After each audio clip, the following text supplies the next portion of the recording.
Welcome to the Team Engagement Podcast, where leaders of teams share their insights. We discuss 6 questions in 9 minutes because leaders know how to be concise. Let's jump right to it with our guest today. First question, in a few sentences, tell us who you are and what you do. Well, Sean, thanks for having me on. I think it's really important for me to kind of separate this into personal and business, if you will. On a personal side, just briefly, I'm a husband, father, pet owner, and kind of mediocre golfer, if you will, aspiring to be better. As a global technology executive, I have led businesses in multiple industries around the world, ranging from $3 to $100 million and consisting of team members somewhere in the vicinity of 35 to over 1,100 in countries like obviously the US, in Europe, as well as South Africa.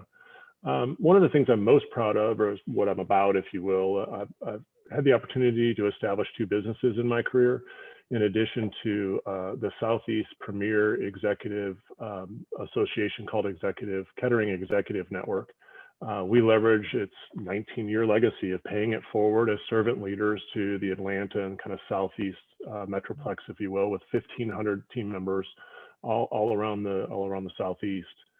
I think ultimately what I do is I lead businesses as a business leader to scale, optimize, and grow the businesses, and I'll ultimately exceed the expectations of our shareholders, of the investors, if there are some, as well as our team members. That sounds great. Sounds like you keep busy and certainly know what you're doing. That's for sure. So that's great. You don't get this lack of hair for nothing. That's what happens. The signs of experience, right? That's right. Yeah, you get a 5 head. You earned a 5 head. That's how it works. Well, Chip, what's the best thing about working with a team? I think the best thing for me as a business, I just have to realize that our job is to get stuff done. I mean, ultimately, it's to move things forward, and typically, it's a lot of stuff that we need to get done. So as a team, I just believe we can get more stuff done if we're working together than working alone. I think in addition, and it just may be I have just a small brain behind this forehead, but I just love learning something. It's usually something surprising from our brightest team members. So personally, I guess I love learning from our team and challenging our team to go above and beyond and do more. That's great. And I especially like that last part where you talked about challenging the team to do a little bit more. That's part of in my view, at least, part of the advantage of working with teams also is to allow them the opportunity to grow and to grow together as a group. So I love that comment. Thanks for sharing. That's right. Yep, that's right. Question number 3. I hear from other leaders of teams that it can be a challenge to get team members engaged. Tell us your thoughts. No, it's so easy. I mean, if you can just slap the phones out of everybody's hand, we can get things done. Not just teasing. Yeah, I think early in a team leader's career, it probably is more difficult. But I think if you have good team leaders who are developing other team leaders, I think it comes down to really just realizing that being engaged, it differs, or engaging people really differs by person. And for me, I think I found it to be really important to really do 3 things. One is to know your team. So I would always start, whenever I joined a new team or a new company, I would start with a spreadsheet with names and figure out what drove those people. What were they about? What was their family about? What are the things that they like to be doing? And then also be known. As an executive or a team leader, sometimes we think we need to live behind this mask of perfection and no fault. We don't want to do anything wrong, and that's just such a fallacy. You have to be known, and you have to be able to make mistakes, and people have to know what's going on. So if you've got a sick family member or a child that's in the hospital or whatever, don't hide that. Share that with your team, not in a wear it on your sleeve sort of environment, but just tell people what's going on. And I think in the end, you have to take all of those things and really, I'll call it, pull on what motivates the individual on your team. There are other things and components of that, Sean. I think that the big thing for me that I learned over my career is just hiring the right people and putting them in the right seat, put them in a position where they can do the job, they want to do the job, and they're capable and have the desire to actually do the job, if you will, and can they be a success? And there's a myriad of other things. As a point leader, you want to share perspectives or goals that are bigger than the team, the company, or overall, you can say the world, if you will.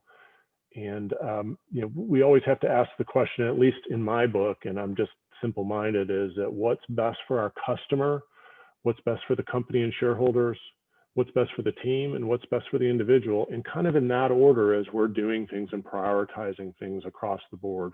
Again, customer, company, shareholder, team, and individual. And if we can go after the best around those, it does engage people to move forward.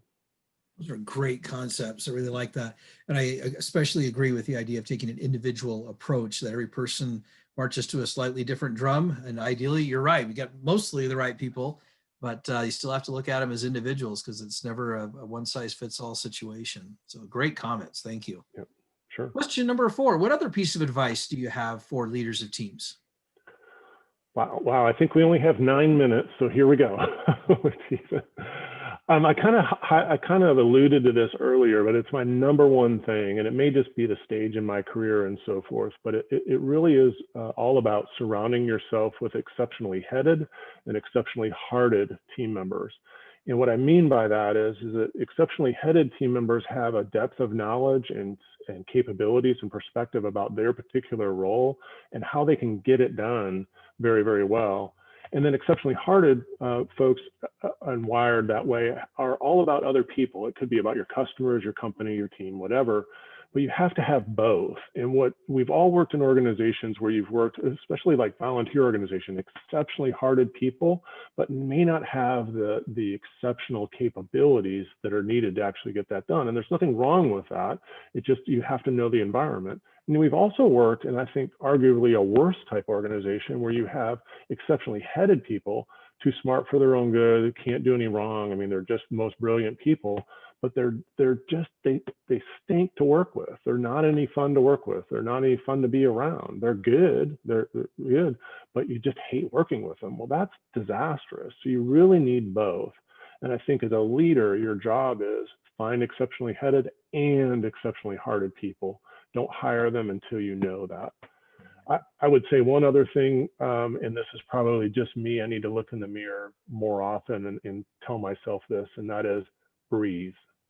And what I mean by that is take time to lead. It takes a second to kind of take a deep breath, spend time understanding your team, letting your team get to know you, but really it's about taking a time away and breathing for a second instead of always having to be out on the front lines and chasing everything under the sun. Great advice. Great advice. Thank you. Question number 5, what other successful leaders of teams would you like to recognize that have had a positive influence in your life? Let me pull up the list of 5,000 people. Hang on one second. I think everybody influences me in some way, shape, or form, and it really is trying to find the best out of those folks. There are 3 or 4 folks I would highlight right off just the top of my head. One of my very first and favorite sales leaders, Bernie Schmidt, who was my very first sales manager at IBM. He taught me how to, one, be really good at my job and know what I'm doing and be an expert on my customers. But also, every time we're driving to a sales call or back, we're laughing about something, either something we did or something the customer did, because it was just have fun. This is sales. You're going to win some and you're going to lose some. A gal, Rachel Ashby, is probably one of my very favorite team leaders.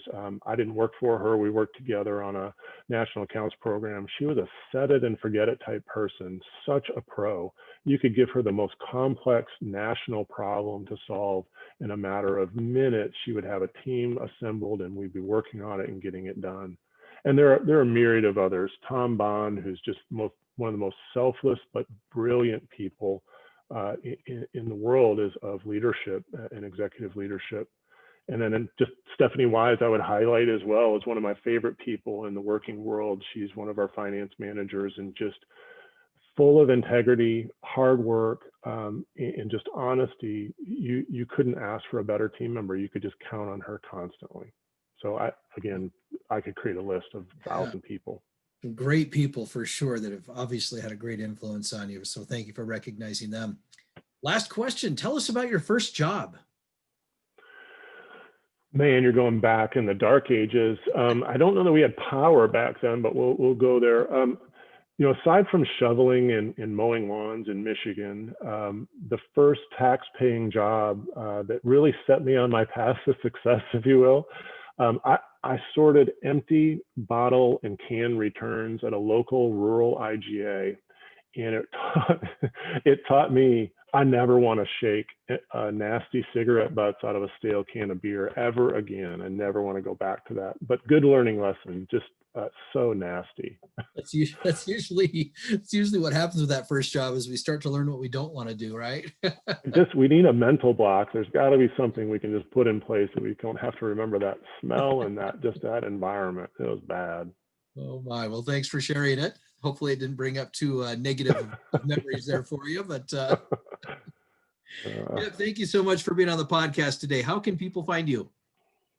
I'm currently seeking to invest in a business, a technology-based business. So I'm spending a lot of time with technology startups and venture capitalists and private equity groups and so forth. And so that's probably where they can find me, if you will, physically. The internet is your best friend. I have a relatively unique name, Chip Schuneman. That's Schuneman. You can plug that into Google and connect with me on LinkedIn or otherwise. My job is just to, if I can help you, please feel free to connect with me. Fantastic. Thank you. This is Sean Richards with the Team Engagement Podcast, where leaders of teams share their insights.